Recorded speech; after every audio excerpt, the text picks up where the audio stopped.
get there because what we don't see is that representation when it comes to films or even pop culture altogether.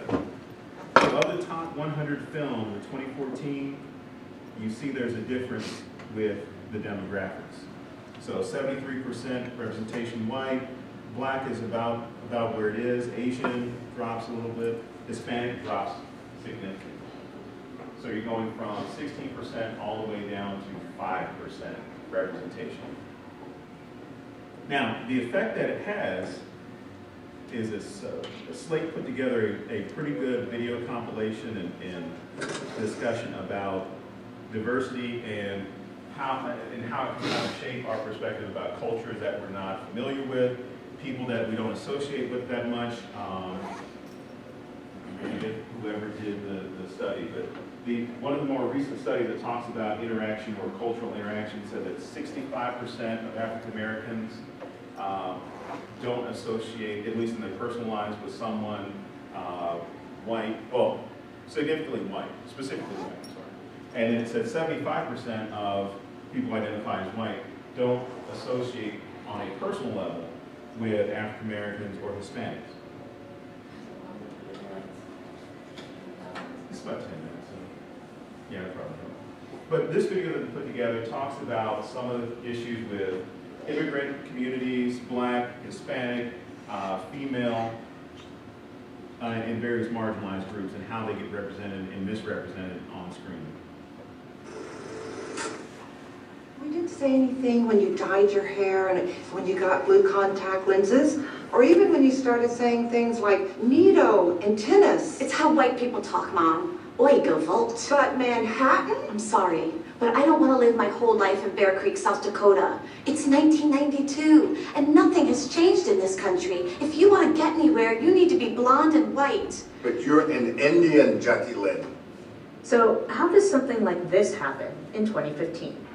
It happens because even though non-white actors are finally better represented on screen, behind the scenes, non-white writers aren't making the same strides. When a show's writer's room isn't diverse, that show's representations of people of color can be unfortunate. I don't care how many Jennifer Lopez-looking dresses you have hanging up in your closet. You don't belong in here. You can never understand what I'm talking about. This is a black thing. We get portrayed in broad strokes, relegated to the uninteresting storylines, or trotted out as the token. When people of color have little to no say at the writer's table, we get damaging, unimaginative tropes, the kind that have existed for decades and yet remain persistent to this day. Take the black character always dies. At this point, it's such a cliche that it's become ripe for parody. This is a window for the two of us to take out the others. Real nice, Troy. That'd be great PR for the black students. I am not an ambassador. I'm a gladiator. Now you want to win or not?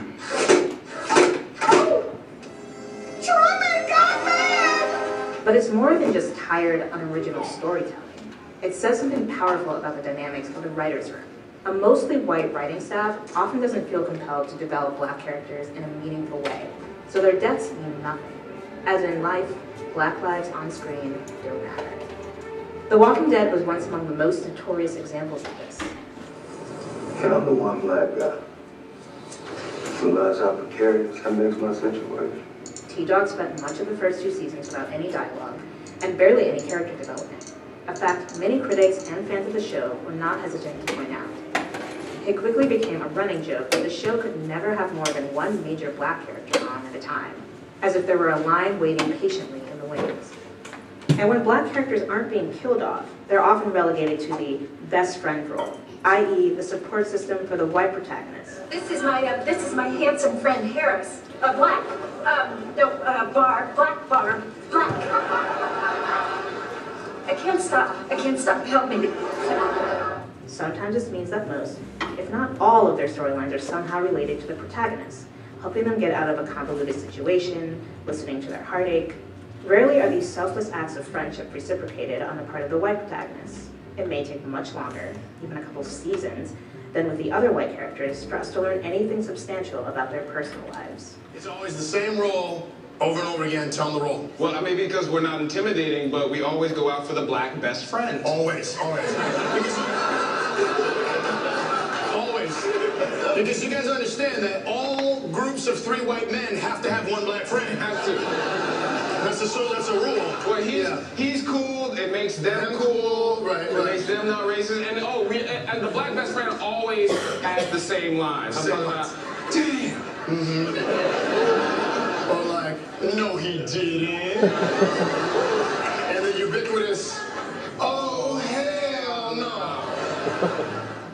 In other situations, the token seems to operate in a world apart from the other characters, signaling that the writers aren't quite sure what to do with this non-white character.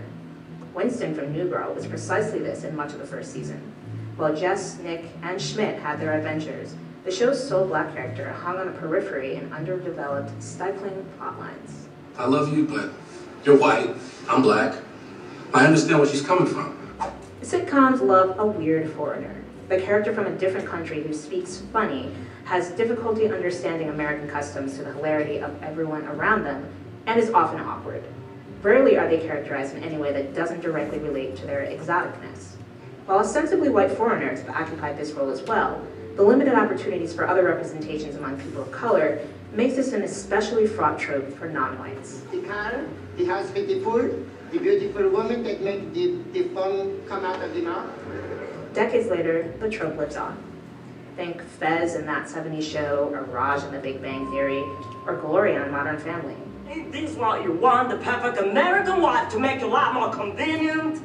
You think that's an American accent? Such characters are frequently positioned firmly on the outside of the other white main characters on the respective shows.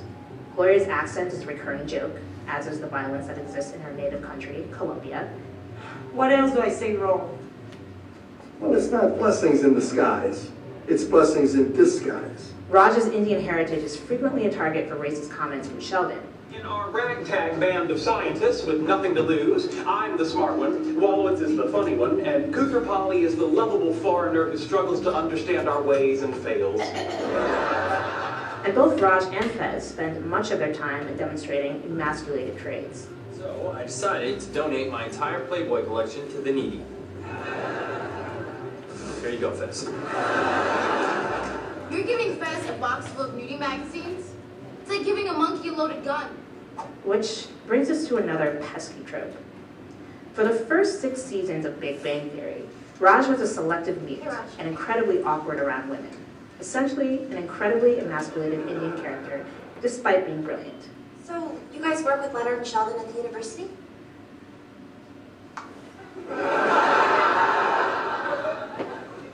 I'm sorry, do you speak English? Oh, he speaks English, he just can't speak to women. Really? Why? He's kind of a nerd. And despite being a major supporting character off and on throughout Law & Order SVU's near 20-year run, barely anything is known about Dr. George Haines' personal life. It wasn't until season 11 that we even learned that he's gay. I've never seen you this ticked off before. Pseudoscience like this insults my intelligence as a psychiatrist and my humanity as a gay man. Such roles in this character type are predicated on the long-held notion that Asian men cannot be viewed as attractive or act like sexual romantic human beings. The secret. You're a woman trapped in a man's body? No, you're a man trapped in a woman's body. You're a little boy trapped in a little girl's body. I am a man in a man's body. When Asian men are depicted in such a limiting manner, not only does it keep them from having more interesting on-screen storylines, it also helps perpetuate these ideas in real life, too. If a show isn't diverse on-screen or off, people of color may show up only in minor roles, often in positions of subservience. These characters are the help, on-screen only to cater to the whims of their white counterparts. Sometimes they'll be the comic relief, providing quippy, sarcastic comebacks meant to subvert the stereotype they inherently portray. What have you done with them? What have you done with my shoes? Nobody likes to see you squirm more than I do, but I would eat the food you provide for me before I would touch those bugs. Elsewhere, they're just an extra, with no real added value to the show or the plot of an episode. Regardless of how they appear in a show, the ethnic help rarely has any sort of power or agency outside of serving others. They reinforce the imagery of non-white characters in low-level, subservient jobs, as in this cringe-inducing episode of Sex and the City. Nasty girl. You dirty, cock-sucking whore. What's she throwing away? Oh, that's so old. Let go, you crazy. Oh, what's going on out here? I'm sorry. I'm so sorry. Or, as in this retelling by white performance artist Danny Hodge, who was originally cast as a pool boy named Ramon on Seinfeld in the 90s. So I'm thinking, I wonder why his name is Ramon. I mean, this is 95, this is Seinfeld. I know this can't be the stereotypical Spanish-speaking pool guy. So we call up and we ask, and the casting guy, the producer guy says, oh, no, not at all. You know, they saw you on HBO, they love you. You can make it whoever you want. So I ring Jerry's buzzer, I say what's up to Elaine, I do the scene with Jerry, I bother him, right? And then we stop. And then Jerry and the director, Andy somebody, start whispering something to each other. They come up to me, one of them said, so, why don't you do this now in a Spanish accent? He turned the role down. A study from the Public Religion Research Institute last year found that 75% of white Americans have entirely white social networks without any minority presence, which may explain why this scene from Blackish rings so true to life. Hey, bro. Oh, I'm in on, right? Listen, we're working on this Folgers copy, and we wanted to know how you think a black guy would say good morning. Probably just like that. Cool. It also helps to explain why, when writers' rooms aren't diverse, as they often aren't, people of color aren't given the same thoughtful considerations as their white counterparts. Instead, these characters are crafted with the lazy, narrow-minded tropes of film and TV shows past, because that's their reality. I am the token black guy. I'm just supposed to smile, stay out of the conversation, and say things like, damn, shit, and that is whack. Thanks to shows like Grey's Anatomy, Empire, Jane the Virgin, and Fresh Off the Boat, among others, TV has gotten a little better at depicting people of color in leading roles. But a huge part of why they succeed and avoid falling into these tired conceits is because their writers' rooms reflect diversity. They include people who actually know what it's like to live as a person of color and can separate racist Hollywood fantasy from their reality. Now you see kind of how it can get put into television, put into film, and then you don't have that exposure to different cultures. It almost becomes an accepted reality. Now, also breaking in demographics, when we're talking about television, or you can include films of this as well, you see this skewed or asymmetrical reporting here, where you have about 31% of the population is white male, but 50% of television representation is white male. That's not saying there are too many white men on television. It's saying that if you have numbers like this, we're not including everyone else to where the figures match up, or even close. Especially when we start talking about robots and magical people and stuff. I don't care about models, they really don't matter to me. But 2%, we have that inclusive factor when we're talking about sci-fi, magical things, fantasy programming. But when we start getting into especially female characters or female lead characters, the numbers drop also. One of these, especially that when we're talking about women, representation of women, we saw over the last few years, we're talking about computer engineering with coding, with video games themselves, it's called to make them a little bit more diverse, more inclusive, having female characters or strong female characters.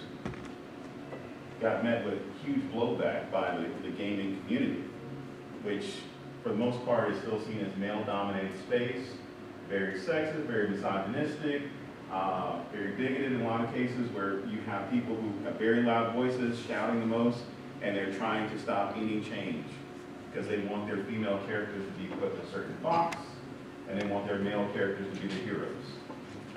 Even this past year with Mad Max, the huge problem, at least with, I'll just say misogynists themselves, is not one, was that Mad Max wasn't the movie they thought it was. There was a female protagonist, the female hero. Mad Max was almost an ancillary character, but she's taken the lead. There is a matriarchal society that they're trying to go towards. She's saying, I'm sorry, I don't mean to spoil it. She's taking these women who've been victimized their whole lives out to this other society of freedom.